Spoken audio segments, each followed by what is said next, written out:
Julle, ek wil gou skinder. Die lewe het regtig verander, hoor. Laat ek vir julle dit sê. Ek sit rustig. Sit ek agter die huis, want dit is verskriklik warm en agter die huis is skade en ek dink toe nee, wag. Ek het nou klaar vir hulle roetie gemaak met curryhoender. So nou gaan ek nou agter gaan sit en ek gaan nou maar rustig gaan ek teen die berge en die bome gaan ek vaskyk. En hier kom my seun en my seun vra vir my, wil ek nie saam met hom stap na die parkie toe nie? Onthou nee, ek het nie vir my reg gemaak vir straat toe gaan nie, want ek sit mos nou agter die huis. Ek sê vir myself nee, is mos nou 'n Saterdag wat ek nou rustig by die huis kan sit. En hy kom en hy vra vir my, wil ek nie saam met hom stap na die park toe nie? En ek vra vir hom, waar by die park, wat wil jy by die park gaan maak? Nee, hy gaan vriende gehad, hy gaan ontmoet by die park. Ek sê vir hom, nee, is te warm om te stap. Kom, laat ek jou ry park toe.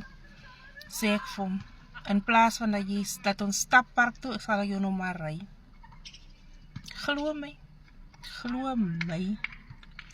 Ek sit nou wragtig in die kar en sit en wag. Lyk by my seun, het nou besluit, hy is nou 18 jaar oud, hy gaan nou vir my 'n girlfriend kry of iets, ek weet ook nie. Ek gaan nou nie wys haar waar hy nou sit en praat nie. Hy sit daar, so nou sit en praat saam met die meisiekind. Ek sit in die kar. Die lewe het regtig verander. As ek mooi kan terugdink, was ek geskel, gevloek, geslaan, te kere gegaan. Toe ek my eerste boyfriend gehad het. En glo my, ek en my eerste boyfriend het seker nie so ver gekom was om te soen regtig. Maar ek was amper half doodgemaak. En hier ry ek nou, hierdie mannetjie nou, na 'n girlfriend toe in die parken. En ek nou maar sit in myself, sit en besig hou. As ek geweet het, ek gaan in die kar in sit en kers vashou, en ek my battery gecharge en my phone se battery is pap. So ek gaan ook maar nie te lank op TikTok of Facebook of wat ook al is. Ek wonder hoe lang gaat ek staan en wag. Ek het eers myself reg gemaak vir uitgaan nie, want ek het vir myself het gesê, nee, ek sit die hele dag by die huis. Maar okay, fine, ek sit nou maar in die parken, maar ek dink met myself, hoe het tye verander?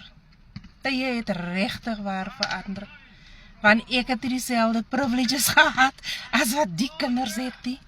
Maar nou ja, dit is seker maar so. Ek sit liewerst in die park en sit en wag, en kyk maar dat hy veilig is, as wat hy op sy eie stap en na 'n plek toe gaan.